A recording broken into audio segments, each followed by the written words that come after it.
There has been many great Jordan releases this year, although some would beg to differ, but you know, it is what it is. None of them got me excited until they announced these.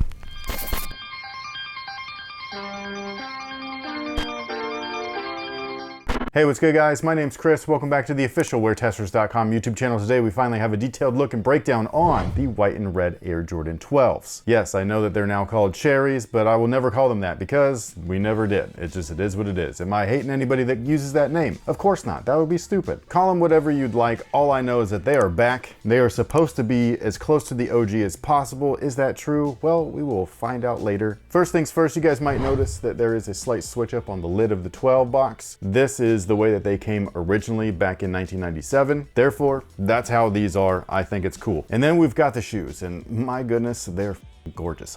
I love this colorway so fucking much. I can't even tell you what it means for me to finally have another pair, because this shoe right here, for whatever reason, has only retroed once. I don't know why. It's like one of those weird things that you're like scratching your head at, being like, that doesn't make sense. And it just doesn't. The shoe originally released in 97. It re-released for the first time and the only time until now back in 2009. They're the best they've ever been besides the original. I will say that this is definitely better than the 2009 release. Hands down, not even a debate. Unless you just happen to like the way that those look, and that's cool. But if we're talking about comparing this to the original, this is better than the 09 by far. Now, as for the 2023 retro edition of the Air Jordan 12 in white and red, aka cherry, we got the outsole right here. What do we've got on the bottom? Herringbone traction pods.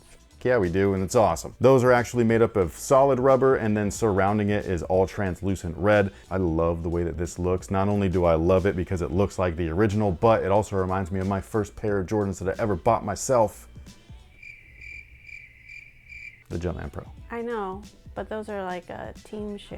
So I thought you were trying to quiz me on your actual signature knowledge. Yeah. No, I said the first Jordan I ever bought myself. No, I know, that's a personal fun fact. But since we were in a signature video, I figured that's where you were going. They felt signature to me at the time. Tech for tech, same exact shoe, by the way. So yes, these two shoes released alongside one another, or almost. It wasn't like exactly alongside, but it was close enough. I couldn't afford these, but I could afford those, so that's what I got. But basically what these two shoes offer is one of these carbon fiber shanks. They're not quite full length like the Air Jordan 11 was, but it is kind of like a 3/4 length and things like that. This is the main reason why the shoe is stiff. You just have to break them in. Carbon fiber, when it goes full length like that, it's just, I mean, it's carbon fiber, so like you gotta break it in, you know what I mean? But that's what's underneath the outsole. And then as far as the midsole itself, it's a Phylon midsole. It's very simple. It actually is lower to the ground than it feels in the way that it looks. A lot of the chunk is from the rubber, believe it or not. And then inside of that midsole is a full-length Zoom Air system, just like this. So some people, for whatever reason, think that the Jordan 12 has full-length Air. Wrong! There was actually an error in the original East Bay magazine that said full-length Air. It's not true. The description also stated Durabuck and leather. Also not true. The shoe never featured Durabuck. Durabuck is a synthetic nubuck, and not a single colorway of the original run featured Durabuck. My life is a lie! My life is a lie! So yeah, there were typos and wrong item descriptions or product descriptions even back in the 90s.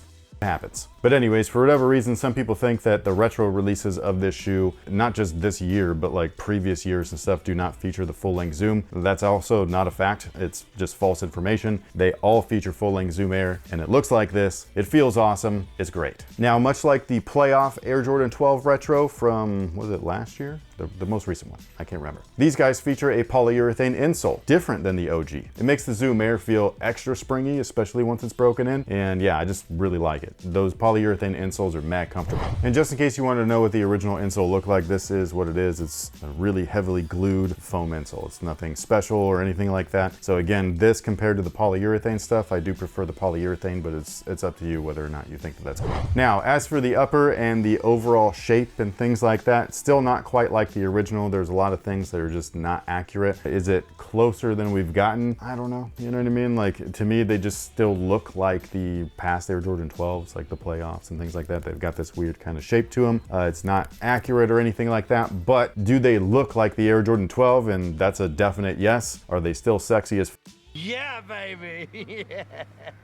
The materials are interesting because they are nice, but they're not super nice. I was expecting something a little bit more elevated, but unfortunately we just kind of got much of the same. So if you do like the previous Air Jordan 12 releases and the way that their leather quality is, then you're gonna be just fine with these. If you have not liked those releases and you don't like that quality, then you're probably not gonna like this either because it's much of the same. The white leather is very nice in terms of softness. So it's got a nice like soft touch to it. It's not very thick, but I think it's thick enough. One of the main differences though between these and say the originals is just that they were EVA backed leather. So like it was really puffy and stuff like that. The same thing with the Air Jordan 13 the following year where the triangle kind of like side panels were EVA filled. That's something that we actually learned while we talked to Aaron Cooper in our Pippin 2 video, where the Pippin 2s also were EVA lined and everything. So basically that means that we have leather and then underneath that leather is foam, not solid foam like this, but more of a fluffy foam like what you would find inside of a tongue of a shoe. And then you have the lining and things like that, and then when they stitch it like this, it makes a kind of like cool,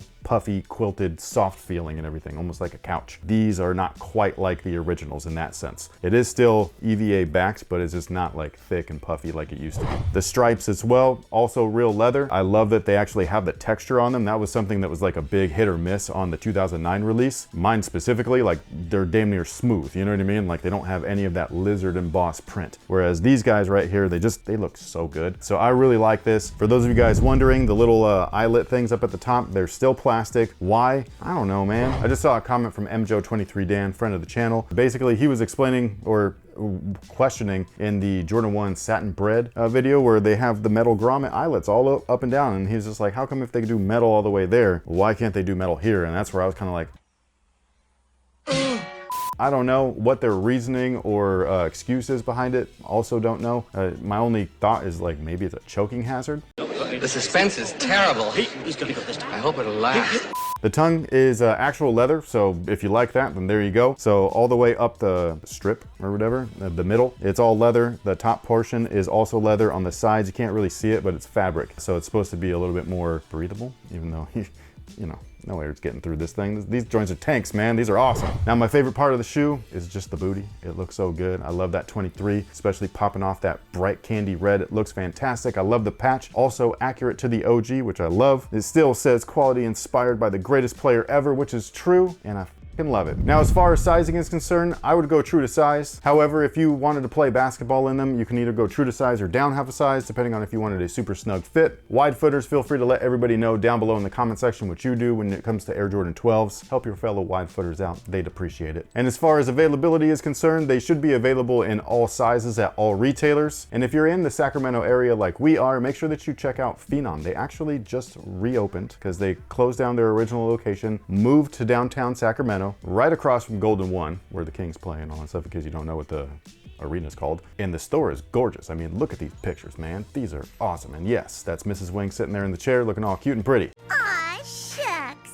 With all that being said, if you wanted a quick comparison on these between the original and the 2009 retro, we're gonna do our best MJO23 Dan impersonation right now. All right, guys, so here they are. I apologize for the little tripod feet thing. This is not my setup, so don't expect this often. It's just, I happen to have all three, so we're gonna talk about them. This right here is the original, so I'm gonna move these out of the way just for a second, just so you guys can check them out. Not all of them came with this tag. This is actually a pair from overseas, so it just kind of depends on where you got the shoe from. But yeah, these guys are aged to absolute perfection. You can see that the tabs are cracking and all of that stuff, but you know, just super bright red still. It's amazing looking. You got the carbon fiber in there. You got some pieces missing, of course. All that cool texture. I really hope that this camera is autofocusing properly. I can't see a damn thing. I'm using my phone, by the way, in case you guys don't know. So yeah, but anyways, here's the stripes right here, all of that good old texture, and then this is that EVA backed quiltedness. It's a little bit stiff now because the foam inside is a little like seized up and stuff, but like you could just see the ribbing. You know what I mean? Like it's puffy, and it just looks awesome. You can see the back tab there. Also, don't pay attention too much to the spacing between this little line and the top of the outsole right there, because I've seen plenty of originals where this is moved down, it's moved up, all that stuff. There were still quality control issues even back then. But basically here they all are from a top-down view. So again, original, 2009, brand new retro. You've got some things that are the same, like the little die cut marks. They actually added that back in there, which is a really cool feature. Something that's definitely different though is just the throat or the neck of the lacing or eye stay. This is factory laced. I didn't do anything to these. They've been like this since I've had them, and this is how they look. So they're very thin and stuff like that, whereas both of the retros are very wide. So again, it just kind of depends on your perspective, like whether or not you think this is better, or if this is as close to this or whatnot. My main critique would be just this toe down view and the stripe placement. This one is a little bit more accurate looking, believe it or not, the 2009. Whereas these new ones, they just kind of go up and over, whereas these ones, they're really thin and they kind of like, they taper up this way instead of starting off real thick like that. So, you know, if you're gonna look at them kind of like this, maybe I should move this one out of the way here. But yeah, if you're gonna look like that, like they're just a little bit different, you know what I mean? So as close as possible, I mean, that's up to you, but this is kind of how they look compared to the original. One of the other things that I noticed right away, which is probably not gonna be visible from this angle, but the original is taller as far as height goes. These are both the same exact size, by the way. They're both size 9. And then the collar is also a lot straighter, so it goes straight through, whereas this one kind of dips down into the Achilles and ankle area. And then you can also see these are the real metal things, and that's what they're trying to replicate. Not quite the same thing. And then also that's the back there, so you can see that this is much more accurate this time around. I really love the way that the vintage 23 looks, but you got to admit that the new ones just look way cleaner. So, you know, there is that. And here they are just kind of spread out. To me personally, these two, the shapes, while this has been tweaked a little bit, they're still very similar, which is why I'm saying like they still don't, you know, look like the original in my opinion, but it's close enough. You can see where this is thicker here and then they get thinner here. And then this is thinner here and they get thicker here. So it's like they just got to pay attention to a little bit more detail when they're going back and fixing these things, because to me this doesn't feel like it's been fixed to look like this. And I know that they have OGs like this archived. They also borrow pairs from original collectors. My main critique would be like, pay attention to detail, do it right, and if you have to charge more, go ahead, because these guys right here are already 210 bucks, which is crazy. If they were to do it perfectly, like 1-to-1 like the original, and just increase the price to $250, to me personally, that's worth it. It's only $30, $40, something like that. It's not a big deal, you know what I mean? Obviously that's up to you, but to me, if that's what it takes to get them to look like this, then I'm down for that. And just in case you wanted to see what they look like on that inside, it's just way thicker, way chunkier. Kind of similar on this one, not as much on these. These guys right here I've played in like to hell. They're all chewed up and beat up and stuff. But yeah, there you go. Just a quick comparison between the three. I think that they all look good for what they are. Obviously the original looks best. And then as far as retros are concerned, this is just clearly the better one. Like this one right here, while it was good enough back then, it just really isn't good enough nowadays, especially by today's standards. All right guys, that pretty much takes care of it for the breakdown on the Air Jordan 12 Retro. Let us know what you think about them down below in the comments section. Thank you so much for everything. Thank you for hanging out with us. We really appreciate it, and we will catch you guys on the next one. So until then, have a good one.